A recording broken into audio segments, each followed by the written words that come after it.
So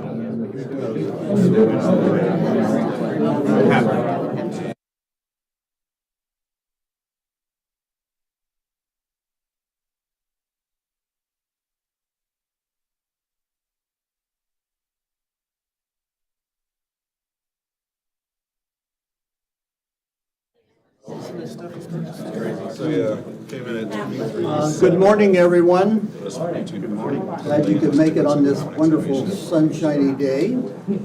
Another nice November day. Mr. Wyeth, would you lead us in Pledge of Allegiance if you'll join us? I pledge allegiance to the flag of the United States of America and to the republic for which it stands, one nation, under God, indivisible, with liberty and justice for all. Thank you.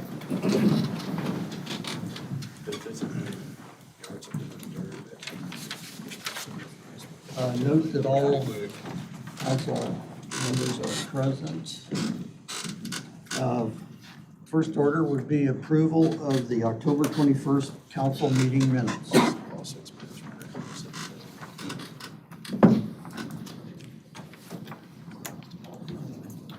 Would anyone care to? Mr. President, I move the approval of the minutes from the meeting of October 21st. We have a motion. Is there a second? I'll second. We have a motion and a second.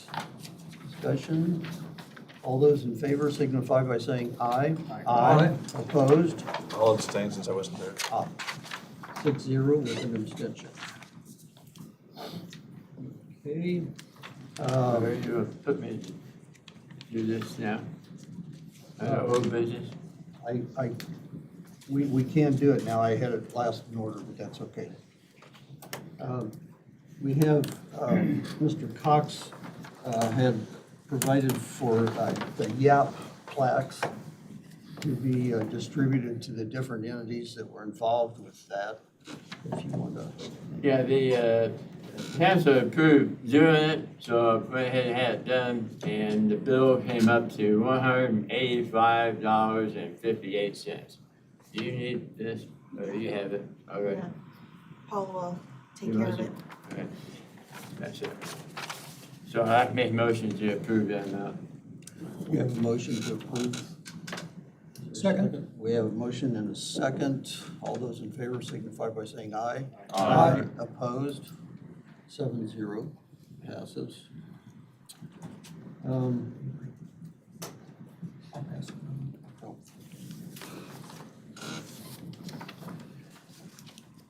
And next item under old business is the wage schedule percentage increases. Ann? Yes, at the budget hearings, it was motioned and approved to increase the wage scale for the 35, 40-hour employees by 4%. And that was before we did the subcommittee and changed it to COLA and up to 1% for bonus pay. So now, if somebody were to quit the last pay of December, they could be rehired the next day at a higher pay. At like midpoint to midpoint, it would be higher. So because of the shift in the wage scale, we just want a motion to increase the wage scale only by, or whatever we're doing, Yeah, so you went on record during budget time in September that the wage scale should be increased by 4%. But then we had this, like Ann said, the subcommittee, and then we had the salary ordinance that reflected 3% COLA on the wage scale, and then the 1% would be set aside for bonus pay. She would just like the record to reflect, because that's already in the minutes from September, although we did make changes in the salary ordinance for going forward, just to clarify that the COLA increase is 3% for the wage scale and 1% for bonus. I think she just would like to have that clarified today in the record. I will move that because I also agree that the COLA rate should be what the wage scale should be increased by every year. Otherwise, it gets skewed in trickle-down wages. Okay, so we have a motion to approve the 3% increase on the wage scales. I do want to make a couple of points before we go on, is that if somebody's already at the top of the wage scale and you only increase it by 3%, that may restrict them from getting their bonus. And the second part that I'm going to bring up, if in theory somebody resigns on December 31st and they're rehired, do they not lose their longevity and whatever accumulated PTO and have to start all over again?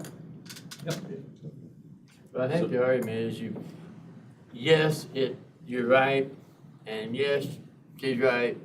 It's just what we're gonna use as a standard, and I think whatever we give in HOLA is good enough, because the rest of it can fall in line. The bonus isn't added to the salary, so that doesn't really apply. If the bonus starts coming outside of the pay scale, then I understand that, Yeah, that's the fine. bonus is It's not. outside of it, so that doesn't apply. That solves the number one thing that you Yes. listed there. Thank you.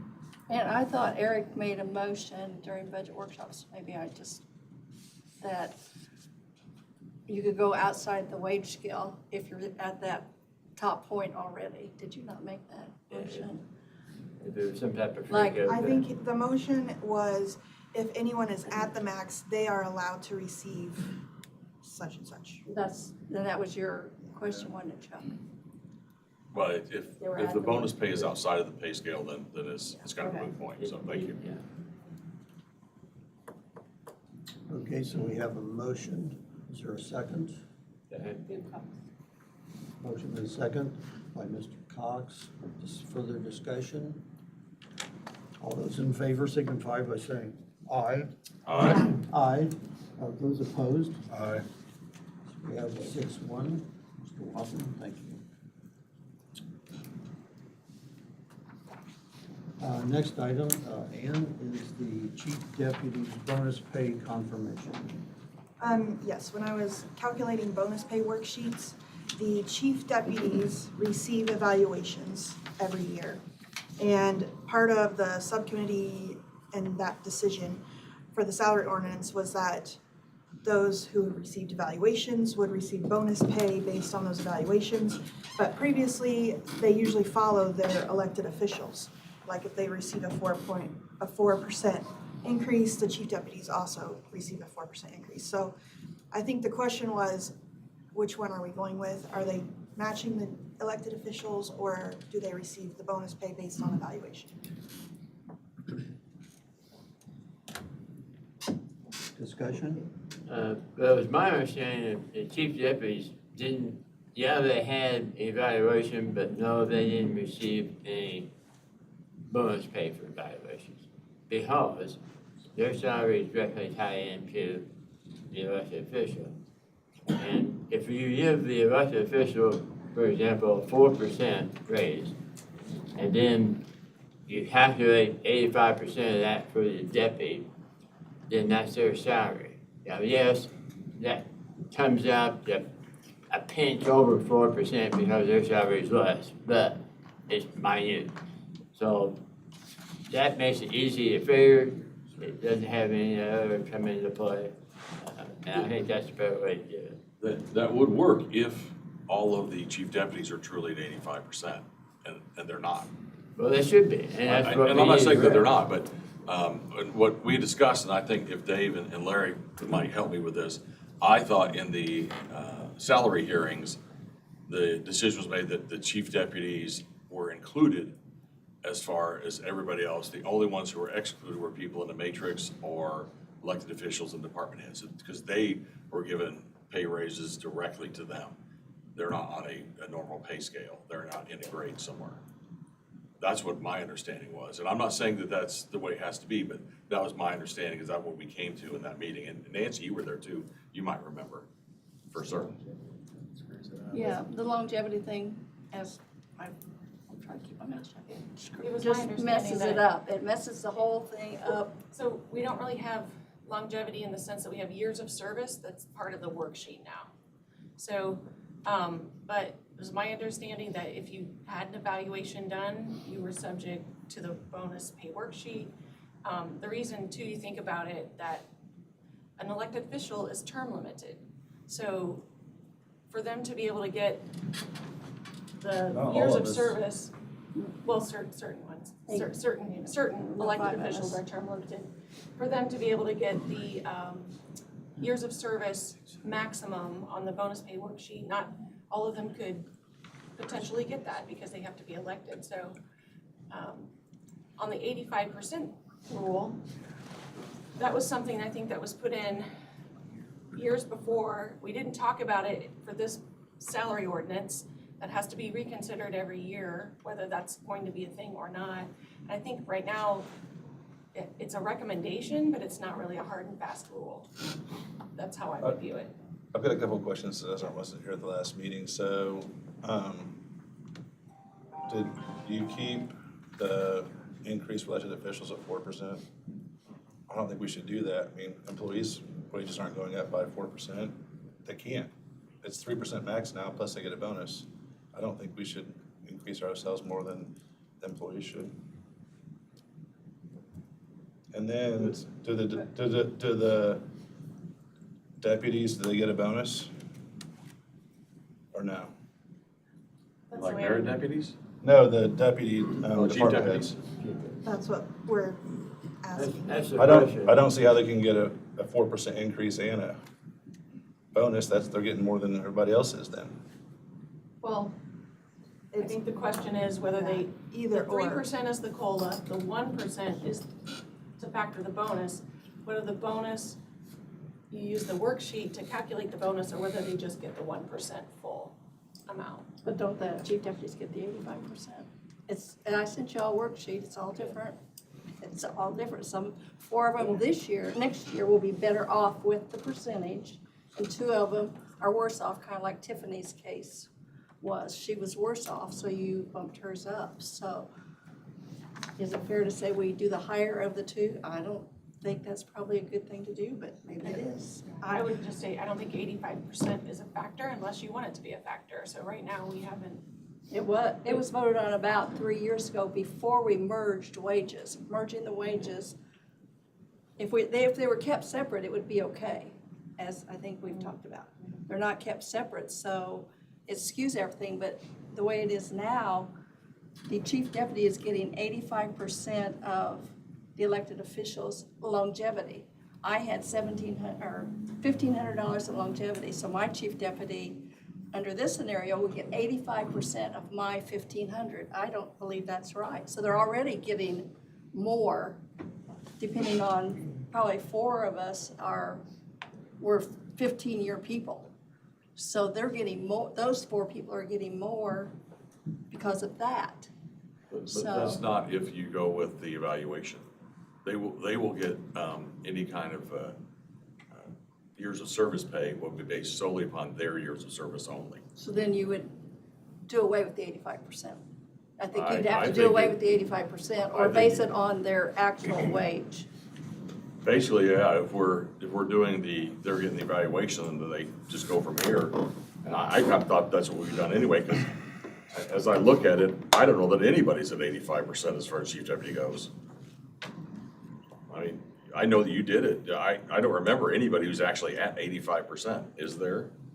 The chief deputies who are truly at 85%? Tiffany is now, but the She's the other, only one? but the others were ahead of the 85% by doing the percentage. That was in their favor. Yeah. And this year, for next year, 4 people will be more by the percentage if you do 4%. It wouldn't be true if you did 3. And 2 people are better off with the 85%. So 2 out of 5 or 6, yeah. So it's not black and white, and it does need to be resolved. Otherwise, we're going to have this every year. I would just say for 2026, we did not include any type of 80%, 85% rule in our discussions. So if that's something now you want to do, that's. My recollection is we established the 85% to recognize that first deputy had probably more responsibility now, but if that first deputy had to step into the shoes of the elected official, clearly more responsibility. So it was a reflection, I think, of the understanding that there was more involved being a first deputy than not.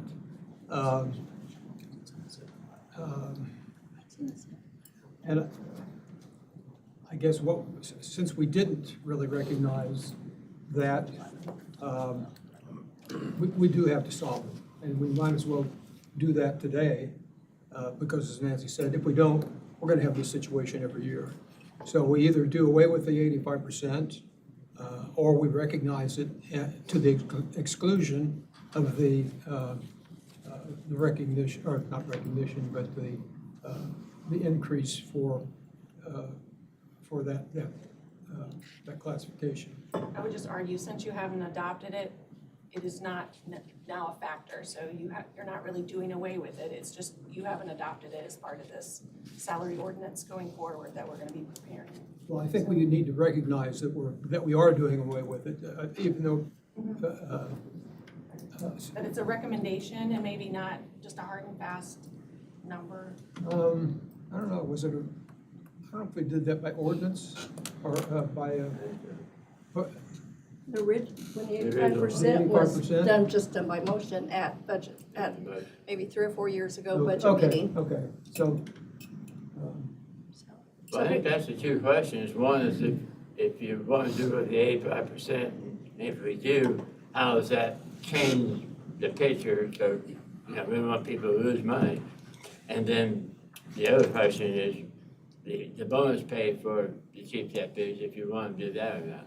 And since it's not added to your salary, then I have a problem with them getting a bonus evaluation. Council, could you repeat what you said on your advice? Right, so like Nancy mentioned, 85% was something that was passed 3 years ago. So we look at the salary numbers every year. And that's when we form our salary ordinance, which we're gonna be doing here next month in December. So we're getting all these factors down on paper so that we can present a salary ordinance that kind of compiles everything you talked about. We did not talk about the 85% and that the fact that a chief deputy has to calculate their salary to be exactly 85% of what the department head makes. So we didn't factor that in.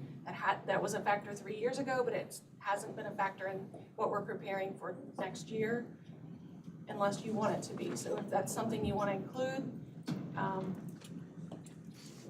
that does bring up the fact that years ago, longevity was factored in to the base pay for some elected officials, and that number could be skewed in some departments. But for 2026, we have not You have taken not the included 85%. 85%. I do think it's a good rule of thumb when you're trying to set someone's salary initially, 85% would make sense, but you could, for example, have a department head or a elected official that decides they want to be elected to office and they really want to hand over more duties to their deputy and not come into the office every day. I mean, they're elected officials. We can't say they have to punch in and punch out. So that salary needs to fit the duties of that deputy. And it may not be 85 or it may be above 85, kind of depending.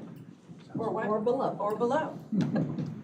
So you're suggesting that we do not need to take action on this I today? do not think you do, because that will be part of the salary ordinance that we're preparing for next month. And if you want that to be included, we can include it, but right now we're not including it. The 85%, we still need a decision on the 4% or 3% plus bonus. Which it was my understanding through the discussions that anyone that had an evaluation done was subject to the bonus pay worksheet. And that would include chief deputies. Right. The COLA is to be 3%.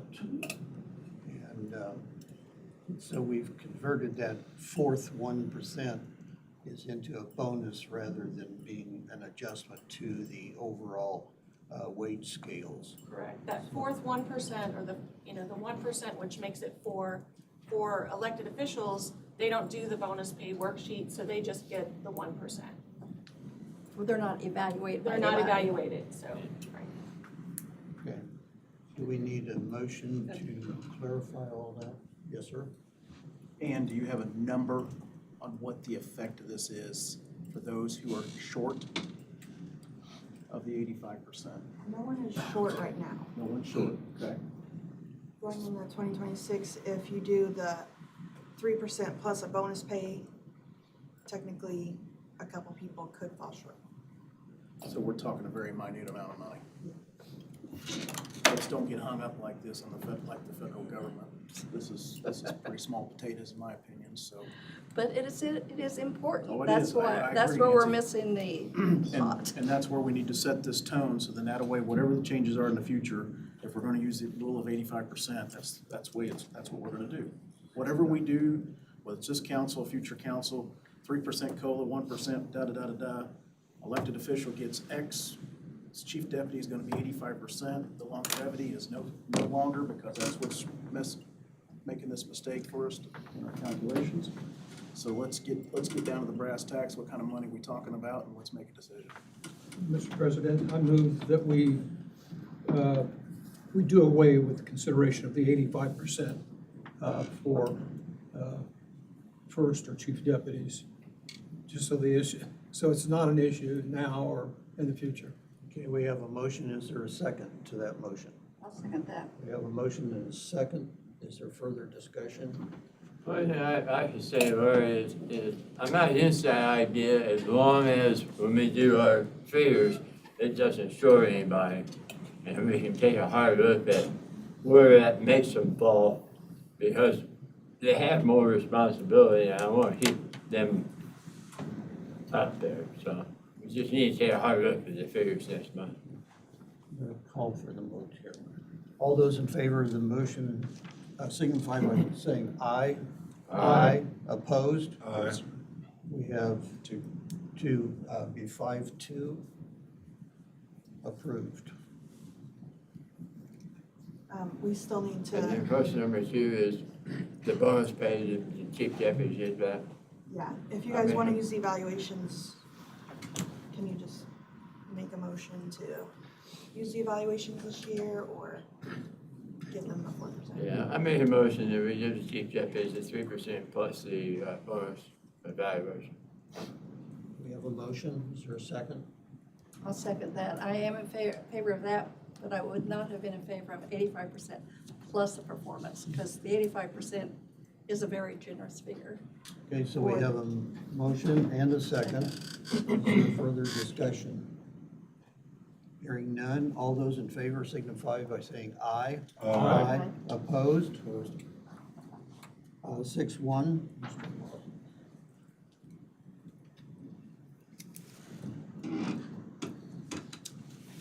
Okay. I still think that elected officials should be 3%, not 4%, just throwing that out there. Okay. I make a motion. I'll I make second it. I make a motion, since we've changed what was incentive pay to bonus pay, since that is not going on their Their base. that elected officials all be paid 3% cost of living. I'll second that. We have a motion and a second. Is there discussion? Well, I'm gonna definitely vote no on that, only because we have 3 different studies that show, all 3 of them show that some, if not all, of the elected officials are underpaid. And we never returned back to that, so that was pretty much wasted time. And I think we should look at that in. So with that in mind, we're not overpaid by far, none of those elected officials are. And if you just give us 3% and you give them 3 plus bonus, then you're getting more than we get. So which is gonna be, if you're gonna get a hair more, but we're behind anyway, or they're gonna get a hair more. So I think we ought to leave ours at the 4%, so I'll vote no on that. Is there further discussion? Further Well, discussion? if you compare the salaries of our elected officials to those of the elected officials in other counties in our size, my recollection is we're not really they're not underpaid. My recollection is we're kind of in the middle. Yeah, well, all three of the studies, Eric did one, Dave did one, I did one, all three of them, you're right, it came in close. It was, some was a little higher, some was right even, Right. but it was, seeing as how we're probably one of the better counties in the whole state, we ought to be more at the higher end than the middle anyway, I think. And it's true, I mean, during the virus, there was only 4 counties that was in the black, and we were one of them. So, we were doing a damn good job, I think. So, I wouldn't be for going ours. I want to go on and say that I understand what Dave's saying, and I agree with him. My opinion is, though, that we should probably address that separately. If the elected officials need to be compensated at a higher rate, that should be part of a separate thing. Because, I mean, I don't know that the study included us, I don't believe. Yeah. It covered everybody. We discussed it at length at our budget meeting, and we're right in line with everybody else that's in our wage range, so it's like, Okay, that's fine. that's my, That's it. call for the question. All those in favor signify by saying aye. Aye. Opposed? Aye. 5-2 passes. Okay, under new business, What was that called? What was that vote? 5-2.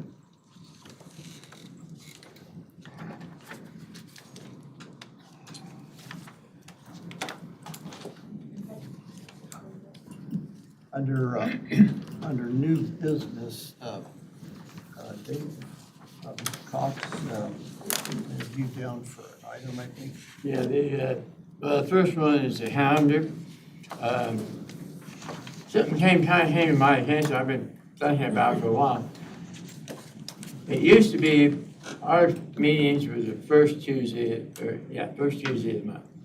We changed that to the third Tuesday. When we did that, I didn't think too much about it and so forth, but I've noticed over the past couple of years, it just seems, people don't think really meeting, they think more September, October, November. So if they want to present something in October, they usually think about presenting it the first of the month. And it used to be, we would see stuff first. And before the commissioners got to see it, or if there was an issue with department head or personnel, something popped up, it was brought into us as the first of the month, and we usually had the first crack at it. Now, with our meetings not happening until the end of the month, all these boards and department heads and stuff are running for the month, trying to decide what to do, blah, blah, blah, and or make decisions before it even gets to us. So I like to make a motion that we move our meetings back to the first Tuesday.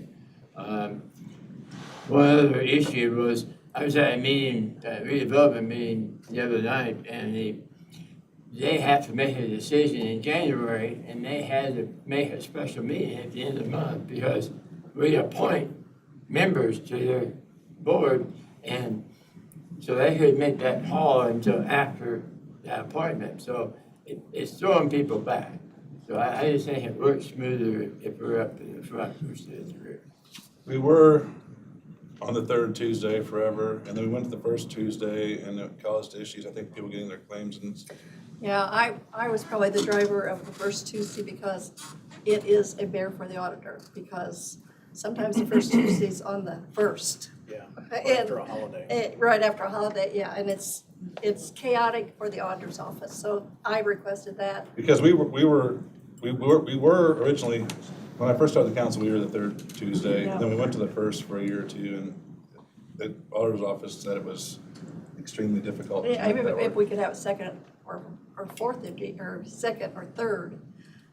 We went with the third, the second is taken with the commissioners, so That's just background. Yeah, I don't I- care one way or the other, it's just, I can survive either way, but it is tougher on And you the have auditor's any issues office. with I don't know, I haven't been on that calendar yet, having it so early. I kinda like it on the third, but It- I haven't experienced the first, so. We have a Yeah. motion, but we do not have a Either way. second. I mean, most change back to the first Tuesday. The discussion started, but we didn't have a second for it. Okay. Is there a second for the motion? Hearing none, we will remain at the third Tuesday of each month. Well, we haven't done that either. Oh. I mean, we, that's what this would do, this tentative, but. Oh, well. I move to approve the calendar as presented. Second. We have a motion and a second to approve the third Tuesday of each month for our regular meetings. All the discussion? Well, I would just point out that setting our schedule, our calendar, is really something that we need to do at our first meeting next month. That's a function of the 2006 council. I don't have a problem with it as a tentative calendar, but if Yeah, we do this, this is tentative. yeah, we still need I just to, want to be able to. That's at our first meeting in January, we need to adopt the calendar officially. That's a Officially. very good point, thank you. Moving on, under new business. Did you want to vote on this? As a tentative, As For tentative calendar? tentative, yes, There was a motion and second. okay. I don't think we need more discussion. All those in favor signify by saying aye. Aye. Opposed? aye. 6-1. Next, we have Ann, request to go above the midpoint for 10206.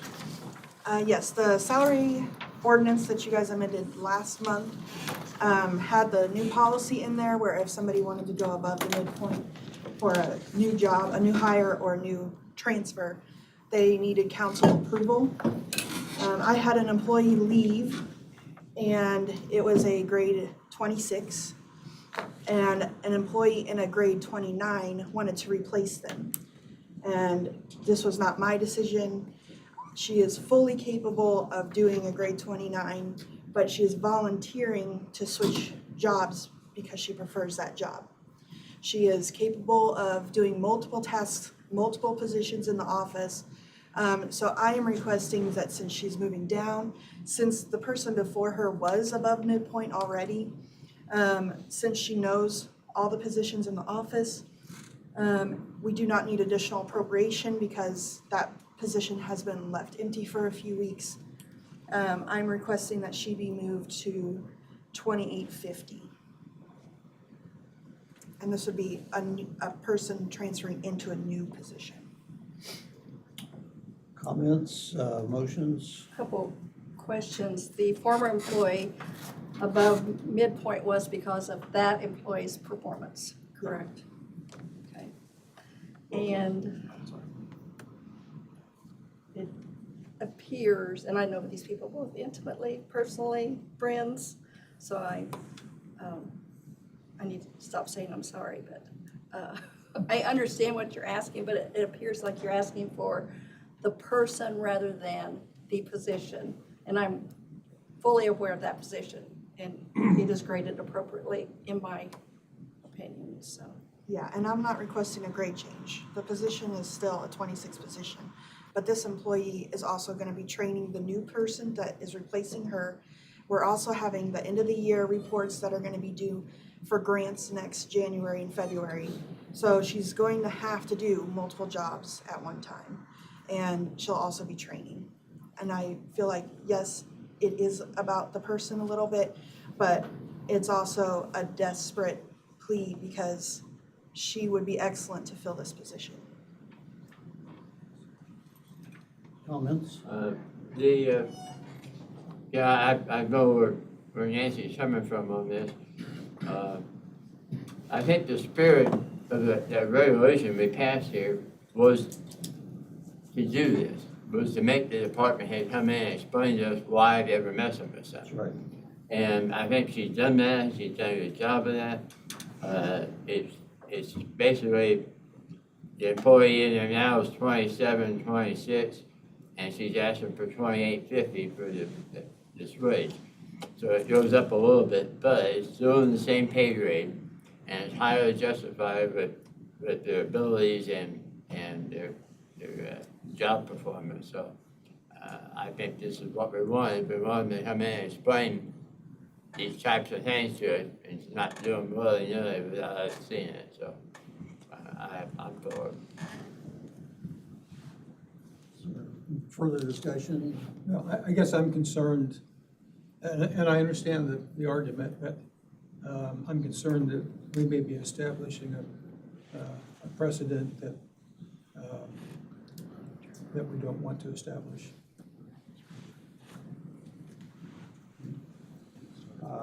Comments, motion? For my knowledge, to be certain that it's the 2050, that's within the pay scale of the grade 26. Yeah. Okay. Make a motion, we approve it, okay? We have a motion to approve. Is there a second? I will second the motion. Further discussion? Further discussion? I'm going to vote against it just because I think this whole process has been, I'm trying to think of a word I can say it's convoluted now. And I think we run a path to making things more simple, and they've been changed to be, nobody up here knows what's going on. That's why we've had 40 minutes of discussion now on salaries, which should have been wrapped up because you just voted on it last meeting. So I'm gonna vote no. Okay. Further discussion? All those in favor signify by saying aye. Aye. Opposed? Aye. 2-5. Does not pass. Next item is the approval of the Brownsburg Public Library appointment for 2026. Move to approve. Is there anyone here from the library? I'll second. I don't know anybody from the libraries. I don't see Denise. Okay, we have a motion to approve. Is there a second? Second. We have a motion and a second. Further discussion? The only thing I have to discuss is I thought we do appointments in our meeting in January for all these boards. And is there any specific reason why this is being requested now? I think there may be some question They have- because, Meetings coming up, and they want to involve the next year leaders in these meetings. We do library as they come up. Sometimes it might be in August, sometimes it might be in February. that's right. So it's as they come up, so for library. Now, the other ones we do in January. Let's see, where are we here? We have a motion. I made a motion to approve. To approve, is there a second? Yeah. We have a second by Larry Hessen. All those in favor signify by saying aye. Aye. Opposed? 7-0.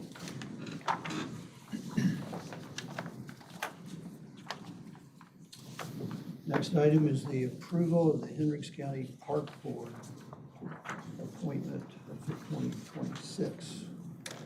Is this one we normally do in January? Yes. We normally do this in January, but there's, I assume, no reason why it can't be done unless Yeah, because it wouldn't take effect until January 1, correct?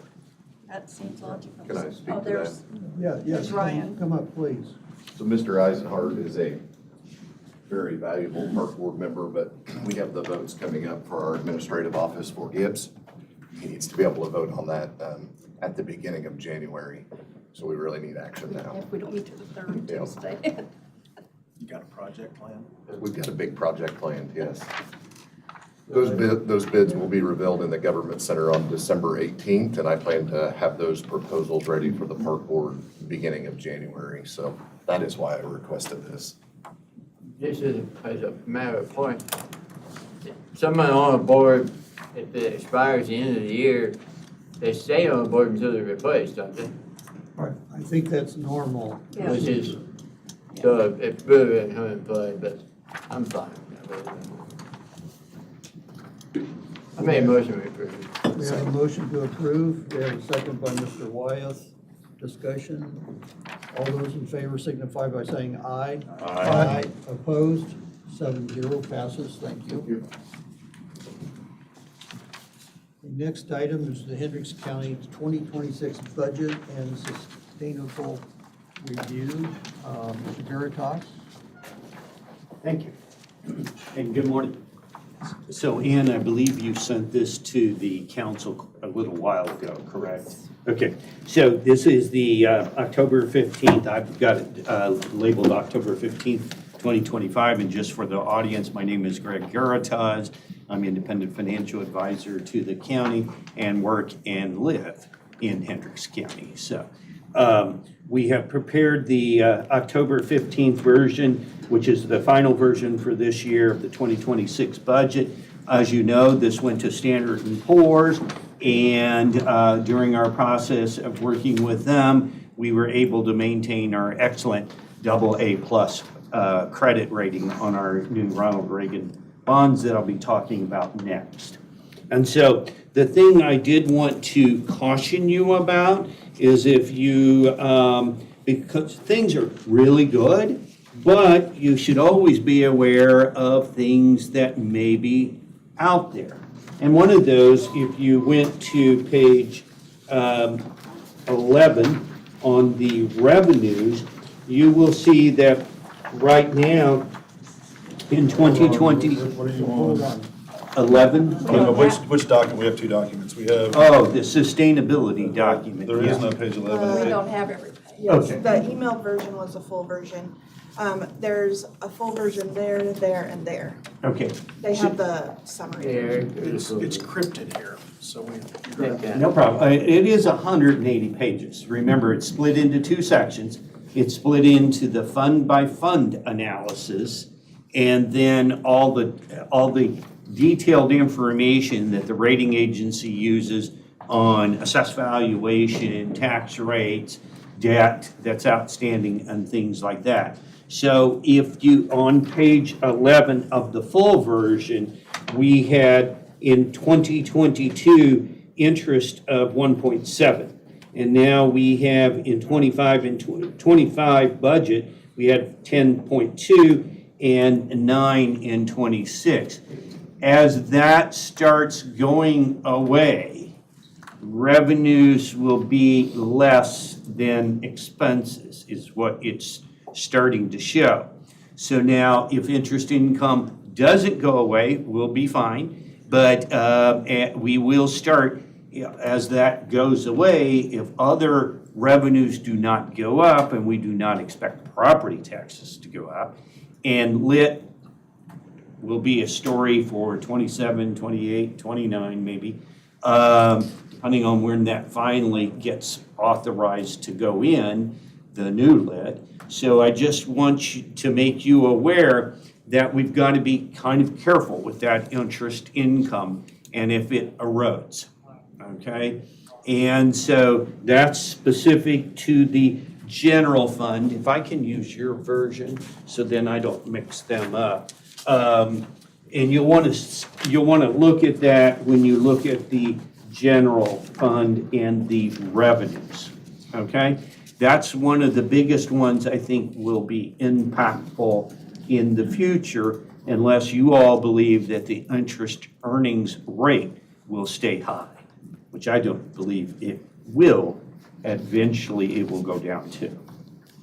So highway, no problem. CCD, Cum Capital Development Fund, which is page 73 in your packet. That is doing quite well, and so keep in mind that is still a rate-controlled fund of 0.0333. Nancy, I think it's been 0.033 even way before you were auditor, and so it's an outdated number as far as counties are concerned, but not something. The max we can do. Yes, the max you can do, and I don't think anybody will ever change it at this point in time, but that's the way it is at this point. Keep in mind, that's kind of our equity fund that you're able to build, obviously, improvements with, but you also have added in food and beverage that you've used in the past. Let's see, the health fund, page 86. That one looks good. We're maintaining it. and doing quite well. Local roads and streets seems to be, all the road funding seems to be holding its own. On the edit fund, 93, page 93, as long as it stays around, which at this point in time is supposed to go away in 28, but we'll see how that changes. And so this is what we'll be making our payment on the Ronald Reagan bonds with, and I'll speak to that here in a minute. We'll need probably an additional appropriation or an appropriation of 2.4 for that first bond payment coming up next year. So beyond that, the jail operational 110 is doing fine. We are, good news is you didn't increase the budget significantly in 2026, so we are okay there. Rainy day fund of 13 million, I don't consider that excessive at all. Our minimum fund balance target is 10 million, so it is properly funded. And again, we should put down, because we're supposed to review it each and every year, our minimum fund or target fund balance resolution. We should do that come about February or March, and once we close the books for 2025. Okay? So that's called good stewards. Food and beverage and the rest of the funds look like they're doing very, very well. And, in the sustainability, we put on page 180, we put your break-even rate on lit at this point in time under the new SB1 scenario, and you do have some breathing room there. What was that? 180. So that's kind of important because all kinds of things, obviously, I keep telling everybody, SB2 is coming to a theater near you. So does this include the 0.4 for fire? No, sir. What this is this is county-only break even. Okay? So in other words, if you were to replace all of your lits that you're receiving, okay, that's what it would need to be. We do have a independent analysis of SB1 that I believe we have sent you and concludes that. So we could go over that if you want to in December. Okay, that'd be great. Pardon me? Because I figured, just off rough numbers, that to stay where we are and not have to pay for fire in the towns and libraries, it was around 0.85. And this is between where you're at here, so minimum, maximum, so yeah. Yeah, so no, this was, again, just break even and no property tax replacement Right. assumed. And I've got a question about property tax replacement right now. It's 0.2 on our income tax. How does that money get distributed back to the units? So Does it go on tax bills? How does that get distributed out? So it's on tax bills. Right, but how And does- if you recall, several years ago, we changed it to homestead only. I Yeah. think, Nancy, when you were Is it a percent or how It's a does it? percentage. It's a And percent. you see it on your tax bill, a percent, say 6.some Right. percent this, for Yeah, 25. shows right up on your tax bill, and it is on this page of 180. I think we noted the amount, there it is, 11,000,007 is the countywide application of PTRC. It was 11, yeah. Can I say something about that? Oh, sure. It concerns me, and this is big picture, more Jeff Thompson, that makes sure everybody knows that the 11 million that we give out based on a percentage of your assessed value. So some people in higher end houses are getting maybe $1,000, maybe more. They're not gonna get that anymore, and they're gonna get $300 off. Makes no sense. Now, Nancy, keep in mind, though, the state legislature, it is my understanding, gives you the right to go To ahead adopt, and yeah. do something.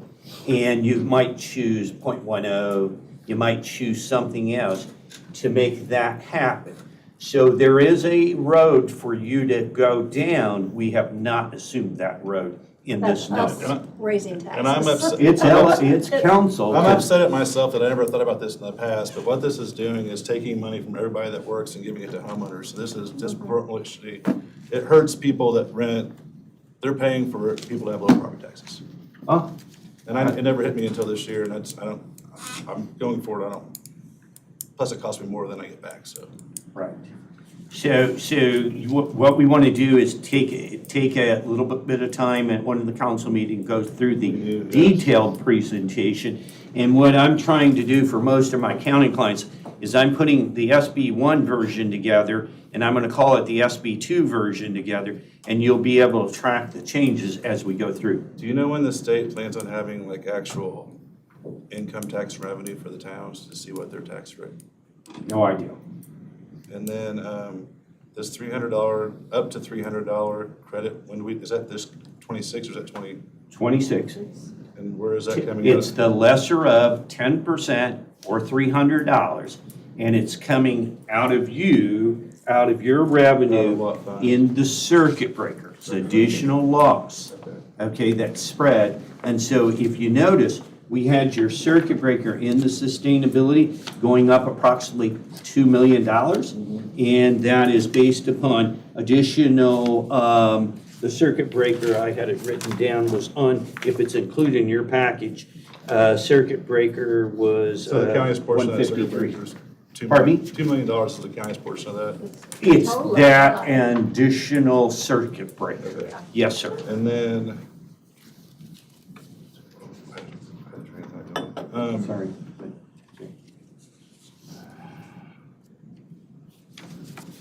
When does that go away, the $300? At this point in time, I don't believe it does, that I know. But once it gets built in, the credit, it will stay. Right. That's an SB2. Yeah. So you do have 153, page 153 in there, that shows you your circuit breaker estimated is 3,180,000, or actual for 25 is 3,180,000. We got it 5,003,000. And roughly 1.9 million of it is due to the 30% or $300, and you're 12% of that. And that's what we kind of worked out with Ann on the 53,000 homes. So that's in 27 or 26, 26. 25 pay 26 or 26 pay 27? Payable 26, we'll just stay payables 26. Then, I keep, it was there and I lost it again. It happens with age, You're Eric. too Yeah. There's, keep going with your thing, it'll pop back. Okay, Yeah, can I have one more sure. question that you can tell me if I'm right or wrong? For pay 26, our Hendricks County residents will have our local homestead circuit breaker or credit and the $300. I believe that's correct, because Yeah, yes, that's it what I- doesn't, okay. your 11 million that I put in here will still exist, because LIT's not, you haven't changed LIT, and until you change LIT, and if you're mandated to do that, obviously, I'm saying you're gonna wanna be doing that. We've had DLGF not approving income tax new ordinances for almost 90 to 120 days. If we all do this in July of 2027, we'll be lucky if we ever get a new ordinance by a year later. So you will want to start probably, February, March, and you'll be chit-chatting about what that rate's going to be, and definitely backing into it. And that's the road we'll be heading down. Right, it popped back At in my this head. point. When does the personal property exemption kick in? The Going from personal 80 property, 80,000 to 2 million. I believe the 2 million comes effective next year for pay 2026. So yes, So you're, pay 27, you mean? Yeah. yes, That's what I think pay 27, yes. And then that's about Subject. 15, Nikki said that's like yes. 15 million for the, is it around 15, I think? 15 of AV or 15 of 15? income. Of Dollars. income. I think it is around 15 million of income, Yes. overall for the whole county. That would make sense but keep in mind, the AV will go down, but tax rate will go up. So is in Hendricks County, because our rates are pretty low, it will not be an effective loss of 15 million. Okay. Okay, because there's, it's going to bump the tax rate, the current tax rate or a very low tax rate, it's gonna start bumping it up to 3. So that one's a little more complicated, okay? So, and you've got we talked about this last night in Avon's redevelopment commission. If you're in an RDC or a TIF area, your personal property floor for new property will not go below 30%. So there is a little safeguard there. So that's going to be strange because there's going to be actually 2 Form 103s. Can you imagine that, Nancy? So, okay, so any other I've got questions? one other Keep going. question. I know you work with municipal clients and don't have to name any names, but what kind of income tax rates do you think people like Avon are going to need to sustain what they do with the money they're losing from us? Boy, Eric, I have seen everything to people needing 1.5 to people needing, almost the full 1.20. And my concern going forward. Well, Jeff Thompson said it was like 0.3 is what Avon needed today. And I asked him how he knew that. And he said, well, they don't have the numbers yet, so that's what he told me. Well, okay, so we've made assumptions on income. I don't believe it's that low. I don't either. I just want to make sure that I was on the right track. Okay. Yeah. Thanks. And so I can be highly corrected when we get great income, but we don't have the Supposedly, income. after this year's taxes are supposed to do, they're gonna know next year, allegedly. We can't wait. Yeah. That's what I told him. Because guess what? Then I don't have to give you estimated advice. I can give you actual advice, which, but subject to, there's still that 18-month lag on people filing amended returns, filing returns. I mean, there's people that haven't made the deadlines. And so that'll all still be washing through the system. So, Okay, thank you. yeah, any other questions on the sustainability? Remember, it's not only a valuable document for you, it's a valuable document for the rating agency. It's just used by multiple people.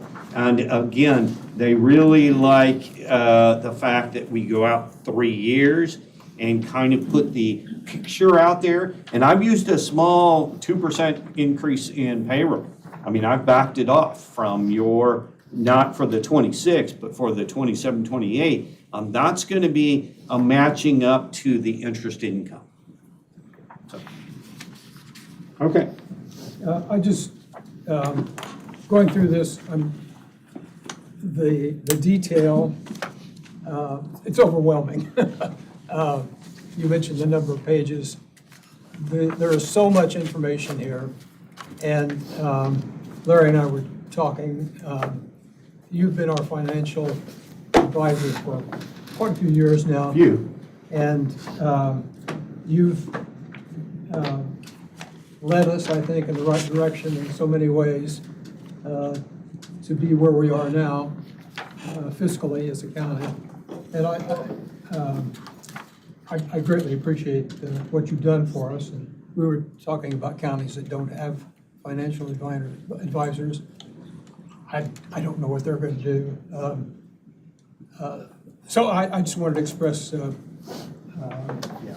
my thanks to you. And I have a question. I know next year is not supposed to be a budget year with the General Assembly. But I've heard so many concerns and complaints. Do you think there's any chance that the legislature will deviate from its prior year's practice and take up some sort of fiscal issues next year. Well, you've got your, do you lobby for them? No. Okay, you've got your attorney here, but from the financial advisor, number one, Larry, thank you very much. And it takes me and my team. And obviously, when we live here and work here, several of us are from Hendricks County. Really appreciate your comment because we put in a lot of effort on it. And at a very reasonable rate. We try and keep our rates low. And being in Plainfield, that helps, helps us do that. So thank you very much. And I know it's sometimes overwhelming, the volume, but keep in mind all of the audience. And keep in mind that there's been countless times where I'm now having community corrections, reverting back to the general fund. I'm having, different things reverting back.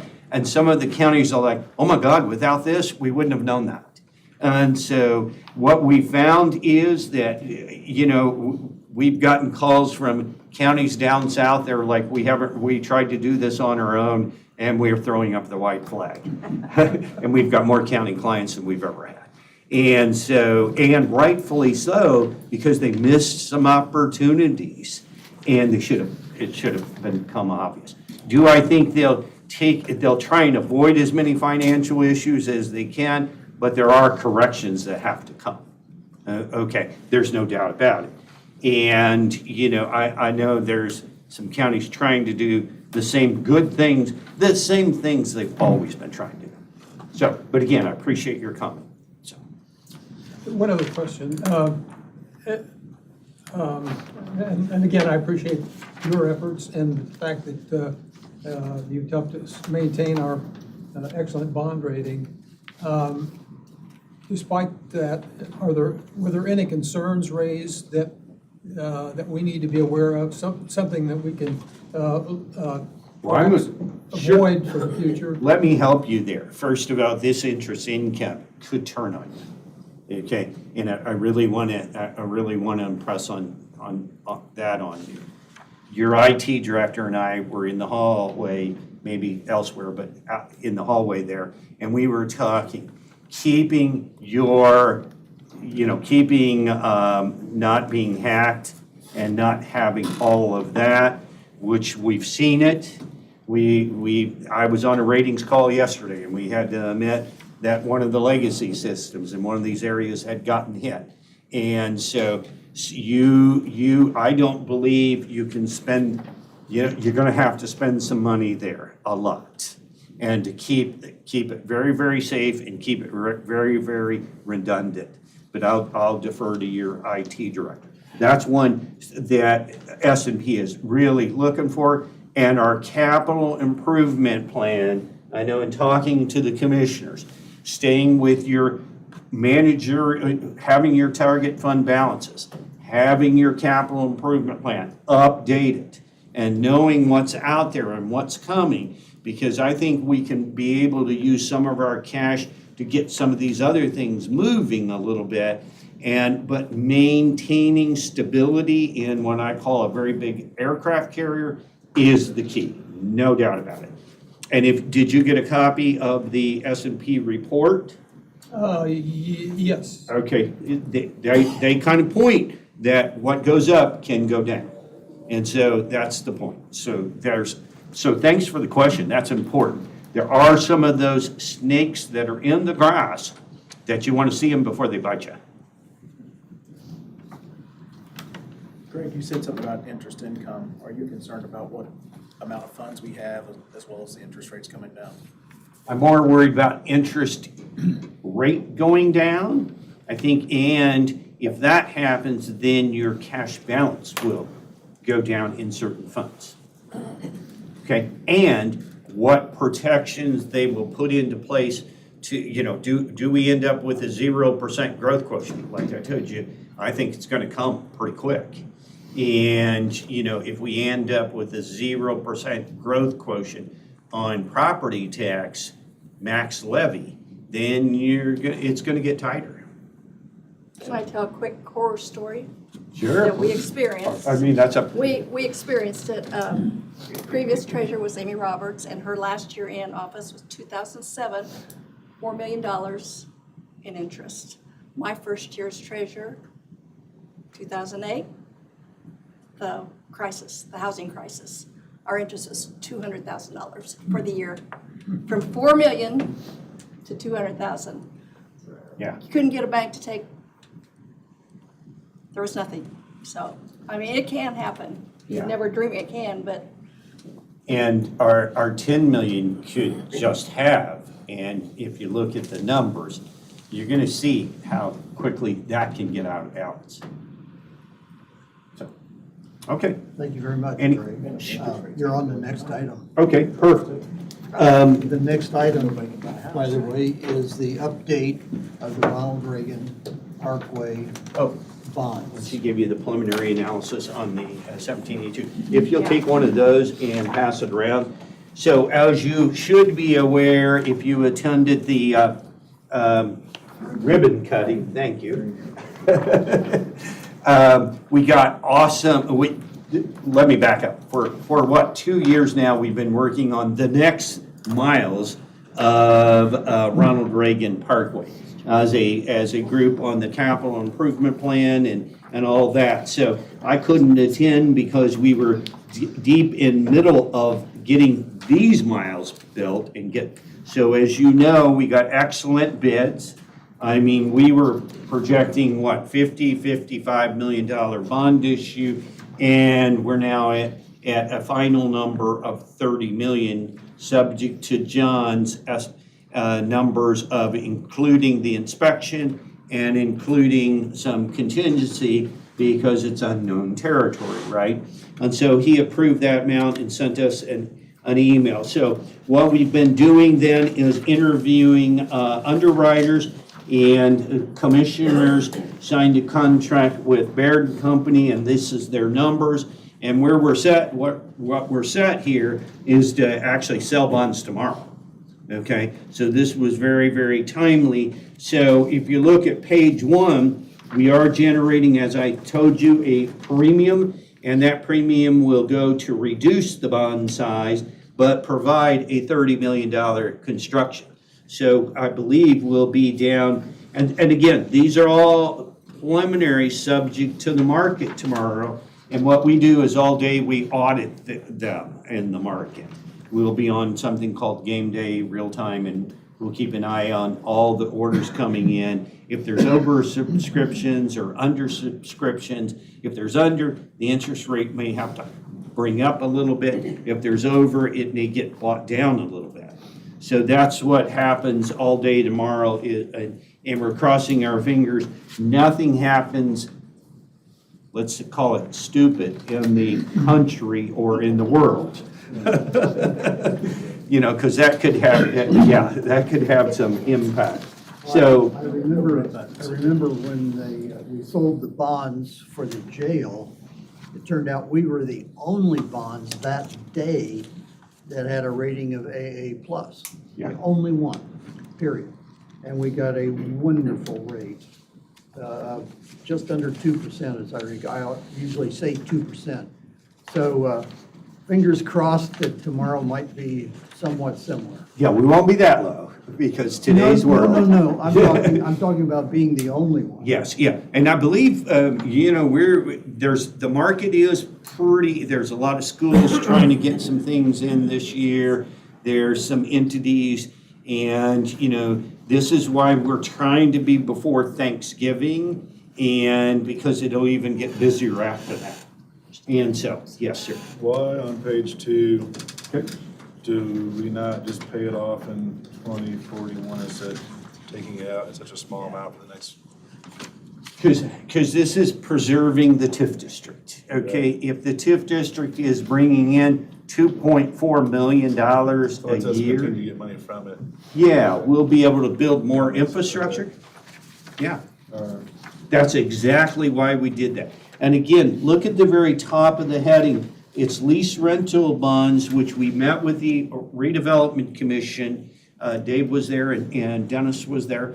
And what we're doing is we're funding our debt payment during the budget process, or while we're in the middle of the budget, on 8/1. So when we close this bond, we will need approximately 2.7 million funded at closing from your cash so that we never hit the special benefits tax, which means we, as we've always done, we have a property tax backup to get the good interest rates and get good rating, but we never plan on doing it. The same thing I've said for many, many years on the fairgrounds and with the jail, okay?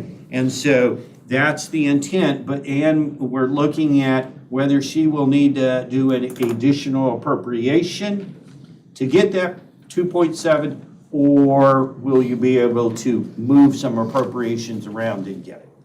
And I don't know if you've got an opinion at this point, checking on it. Okay, and so every August 1, we will deposit our next year's payment. So when you truly do the budget for this bond fund, you can say with a straight face, you do not need a property tax backup called. Okay. That was one of the major factors Yes. that helped us to keep our AA+ rating. There was a county down south that didn't have enough savvy to do that, and they actually got downgraded one spot for their rating. I like to say they didn't have the best financial advisor. What can I say? But, you know, our ears are to the ground constantly on all of this stuff. And remember, I have 2 security licenses that I have to have. My fiduciary duty is to you, and quite frankly, I paid this too, so it works well if we save money. Greg, So- what's the first call on these? First is 2034. It's at the very top of one of these pages. There, January 15th, optional redemption, January 15th, 2034. We thought that what you do is you kind of find a sweet spot between too soon and too long. And that now that could be better by a year, it could be worse by a year. I don't think it's going to change though. So it gives us a great opportunity if we want at that time, okay? But again, as long as we keep some maturities out, then we also collect TIF, and maybe by then TIF is supporting this 100%, not lit. Or interest rates at home? Yeah. So, other questions on any of the other page? I think it's fabulous that we're getting 30 million, but we're not issuing 30 million. And so the premium, you know, is alive and well. The coupons are 5 and then 4, but obviously, again, the premium reconciles it to tomorrow's rates. Okay, so you're not overpaying. And that would be Finance 101 if you missed that class. So, question? So I guess we don't need formal approval because commissioners have signed the contract with Baird. Again, we interviewed over 6 different, I think we've sent it out to over 20 firms. 6 of them were finalists, and we worked, and Denny knows, we had 2 that were very, very close. We did find one that was maybe too aggressive on their scale and wasn't achievable, but we won't name names. And our job is to align the crosshairs. So at this point in time, I guess, Larry, if we had, a nod going forward, that would be fine, or any indication that there is no opposition to moving Yeah. forward. So we need a consensus here if the council's already is okay with moving forward. Yep. Yes, sir. Sounds like we do. Yes, Thank sir. you very much. Please, Is there anything please. else? Don't believe so. Thank you. If not, again, I really appreciate your comments, Larry, and may everybody have an awesome Thanksgiving. We got a lot to give thanks for, so, thank you. Thank you, Mr. Garatos. Thank you. Moving on, I will now open a public hearing for additionals. Is there anyone who wants to comment on any of the additionals? Hearing none, I will now close the public hearing. We have 5 additional requests today. Comments, thoughts, motions, Move to approve all 5. 1 through 5? Yep. We have a motion for 1 through 5 for approval. Is there a second? Second. We have a motion and a second now. Discussion. Hearing none, all those in favor signify by saying aye. Aye. Opposed? Passes 7-0. Next, we have transfers. We have 2. Move to approve. We have a motion to approve those 2. Is there a second? Second. We have a motion and a second. Discussion. All those in favor signify by saying aye. Aye. Opposed? 7-0, passes. Under other business, we have the status of funds for review. And any comments on the status of funds?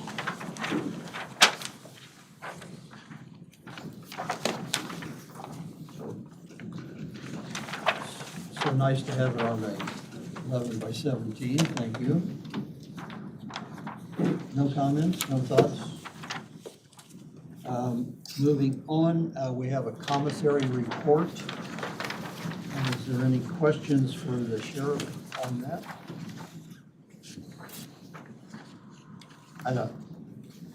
I guess we don't have to get him forward here. So, all right, so we have reviewed the commissary report. Thank you, Sheriff. Next is a HR report. Is Erin? Just stepped out. She had the, it was a new hire, but part of the salary ordinance was that you guys would be notified anytime there's a payroll change with an employee, including new hires. So this is her list since the last time we were updated, September September, how much? 2nd. I think it was from September 1st, but that's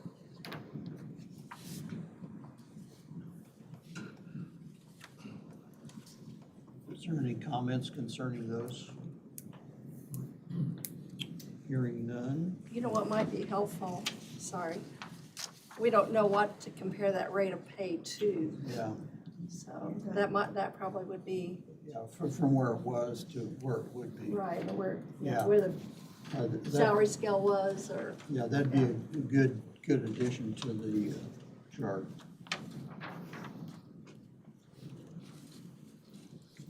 Okay, any comments from the public? Yes, sir, come forward. Morning, Anthony Gary, 5794 Courtyard Crescent in Lincoln Township.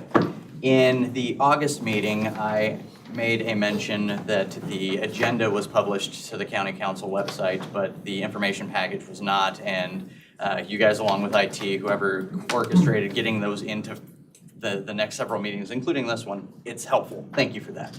Want to make a comment that all of the additionals were on there for this meeting, but the documents that were shared by FSG, the status of funds documents, things that you're reading off of that have dollars associated for them, they weren't on there. I'd love to hopefully see them into the next one, and even potentially see the ones for this meeting get uploaded still so that we can read those. Thank you. Okay, thank you. Anyone else? Well, I just kind of comment on that. I didn't even receive that packet till this morning, so sometimes some of the information we get at the last minute is just impossible to put it in there. But, with me hand, yeah, appreciate it. Mr. Cox, comments? The first the Youth Advocate Board program, I've made those presentations of the awards to the commissioners, the juvenile judge, Plainfield and Plainfield Sewer Corporation. Thursday I'm doing it to the Avon, town of Avon, and then I'm gonna get the Avon Sewer Corporation. So those are presentations have all gone extremely well, I believe, and I think it's a heck of a program we have now. Okay, thank you. I don't have Ms. any. Martin? No. Mr. Wiles? Mr. Watson? No. No comments. Mr. Hessen? No. No, sir, thank you, Bill. Parsons? No further comments. The meeting is hereby adjourned. Thank you for attending.